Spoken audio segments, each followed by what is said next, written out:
I'm Aaron from PhoneDog.com, and it's a battle of epic proportions. You've got two 4G LTE devices, the EVO 4G LTE and the Samsung Galaxy Nexus, both on Sprint. It's part 2 of the epic dogfight on PhoneDog.com. Part 2 of an epic dogfight battle here. The HTC EVO 4G LTE, not available just yet due to customs delays, but coming soon to Sprint for $199.99. Then you have the Galaxy Nexus over here, been out for a couple of weeks, also $199.99. And like I said in part 1, I think these devices are both great, but I think they're going to appeal to two different types of people, and that's where part 2 comes in, because we're going to talk a little bit more about the personalization, some of the customizations you can do, some of the speed things I've found about battery life, and more. So stay tuned, buckle up for that. It's going to be a wild ride. But before we get into that, some love to Best Buy Mobile for hooking us up with phones like this. I actually have some of these on the way. Going to try to score some of these as soon as the customs issues are worked out and Best Buy shipments are alleviated. So special thanks to Best Buy Mobile for hooking us up with phones like that. When you go into Best Buy Mobile, you'll walk out working. They're going to help you set up your email, your web, your tweet deck, your camera settings, which we'll talk about in part 2 as well, your people stuff, all kinds of goodies. They'll get you set up and ready to go at Best Buy Mobile. Thanks to them, because all those one-paw Bandit phones are courtesy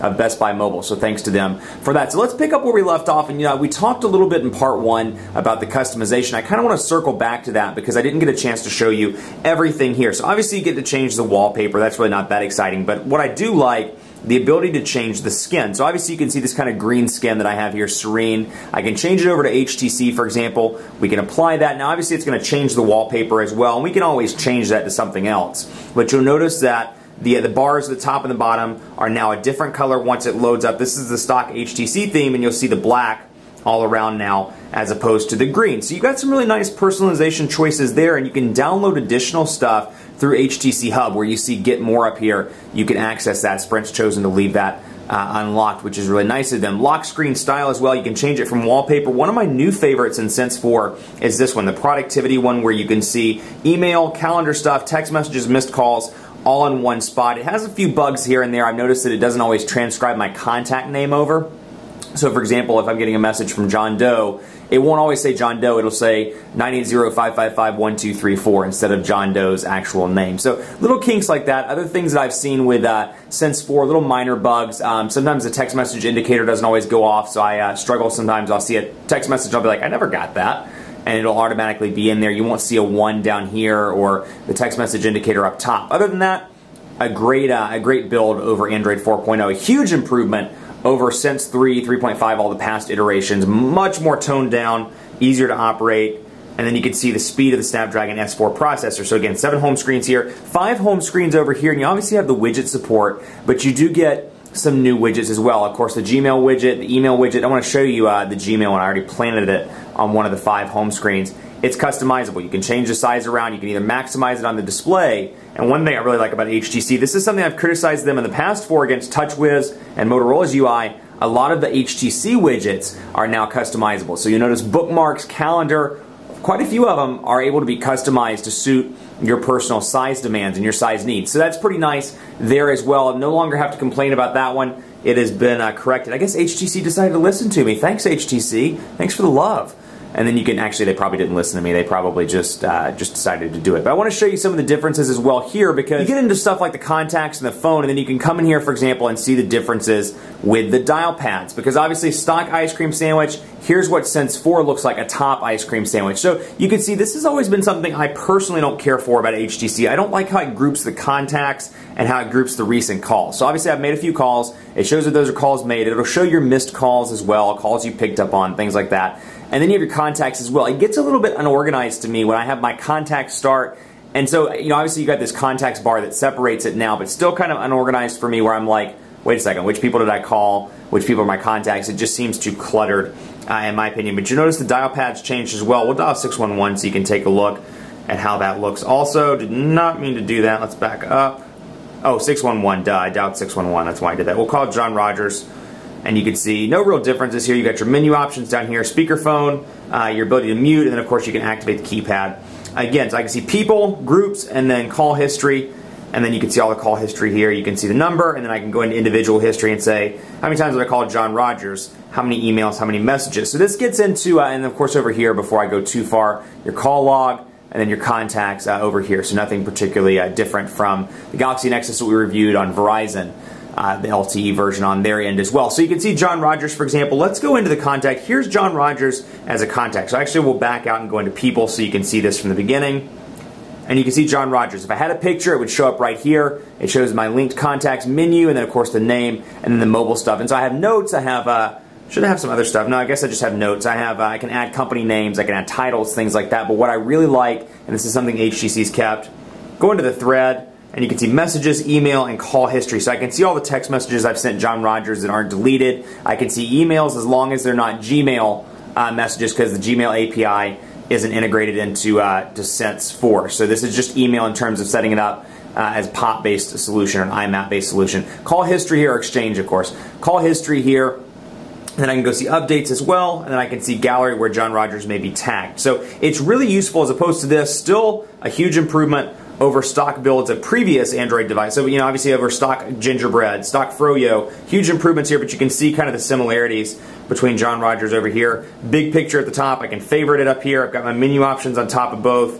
Phone, and then of course down here I just have my on-screen buttons. I don't have the option to scroll back and forth between, you know, thread, updates, and gallery. So I think from a personal information management standpoint, EVO 4G LTE, and then of course Sense 4.0 wins it. Let's take a look at camera on both of these devices. You've got an 8 megapixel camera over here. You've got a 5 megapixel camera on the Galaxy Nexus. Both are capable of shooting video at 1080p. So you do have that option. What I love, though, HTC has really done a great job with the 1 series, and it carries over onto the EVO 4G LTE. They have technology called ImageSense, and within ImageSense, you've got some great options. Let's say you're taking a picture of the Galaxy Note, this unlocked Galaxy Note I happen to have laying on my desk. And let's say for whatever reason, we're going to pretend the Galaxy Note is moving. Let's say it's like a wild Galaxy Note. Well, I want to take some pictures, and I want to take them in rapid mode, and because I have a physical camera button, it makes it super easy. So I can just go, actually let me make sure the sound's on, yeah.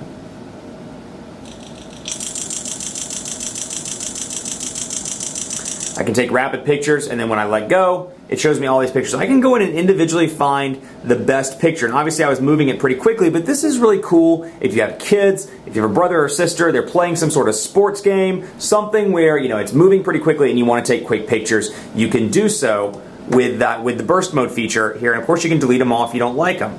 Now another option I really like, let's imagine you're watching your daughter's soccer game, for example, or watching your basketball game. You're shooting video. So I can go over here, we'll start the video up,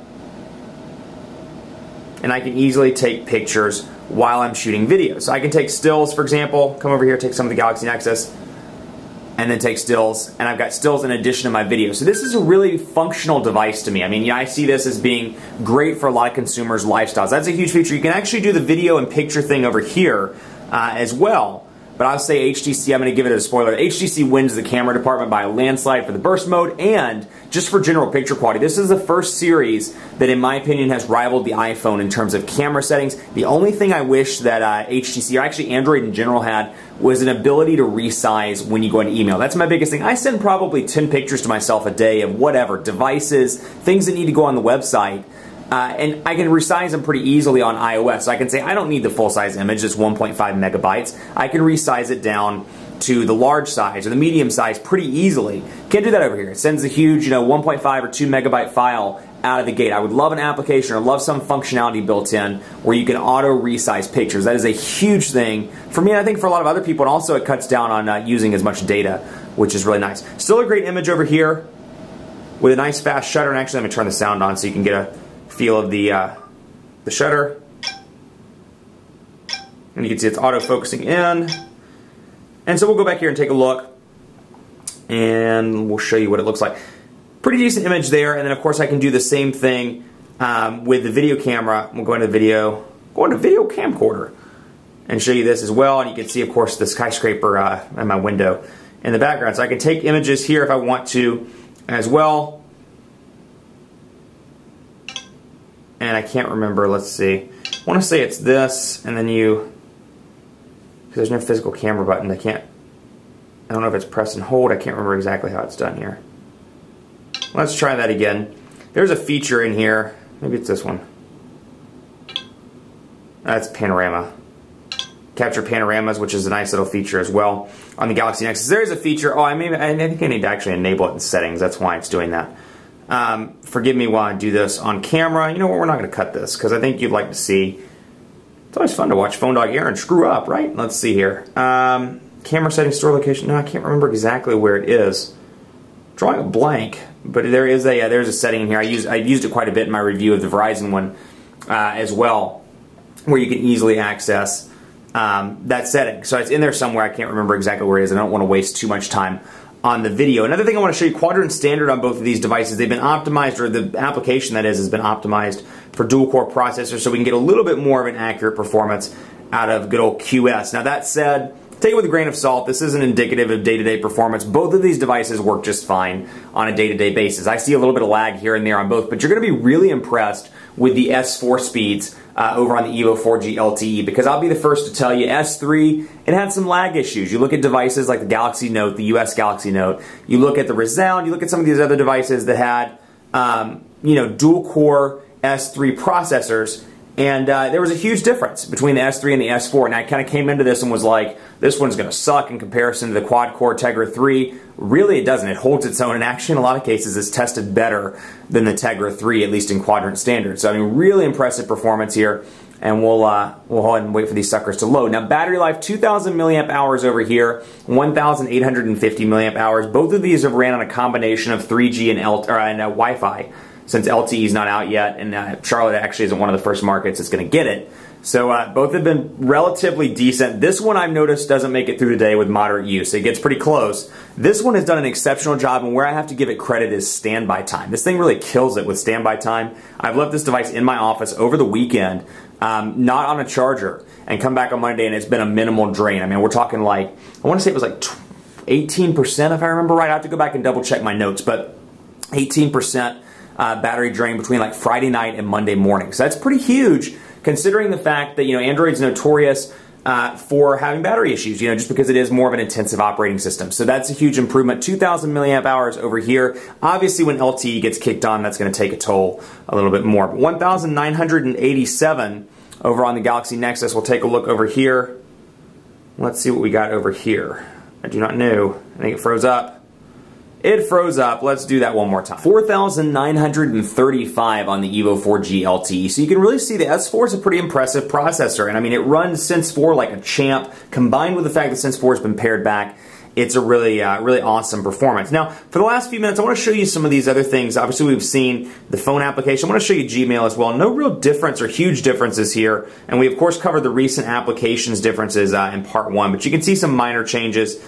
Just in terms of, because of the display, you can see Gmail here, a little bit bigger obviously on the EVO 4G LTE, but you can see down at the bottom you have some shortcuts, new, you have, and then of course the reader actually pointed this out to me. I was not aware of this. You can press and hold and get shortcuts to see refresh, to see new, to see compose, and more. So you got that feature as well, which is a really nice touch. So both of these, you know, it's one of those things, like every other Android device in the market, high-end Android device that's launching, they're both really impressive devices. It's really going to depend on what you need. If you need a device right now, your device cracked, whatever, you got a 4S, you're just sick of it, you want to go to Android because Android rocks your socks, yo, then I would say, obviously go with the Galaxy Nexus. It's a perfectly fine device. The winner of the dogfight is the EVO 4G LTE. The problem with the EVO 4G LTE is it's not available right now. We don't really know when it's going to be available. Customs is reviewing reviewing the EVO 4G LTE shipment. Hopefully it'll be available soon. I'd like to see that come at some point. It's an awesome device. It packs a killer processor. Loving the design. Got a nice big battery, at least a reasonably big battery. 2,000 milliamp hour battery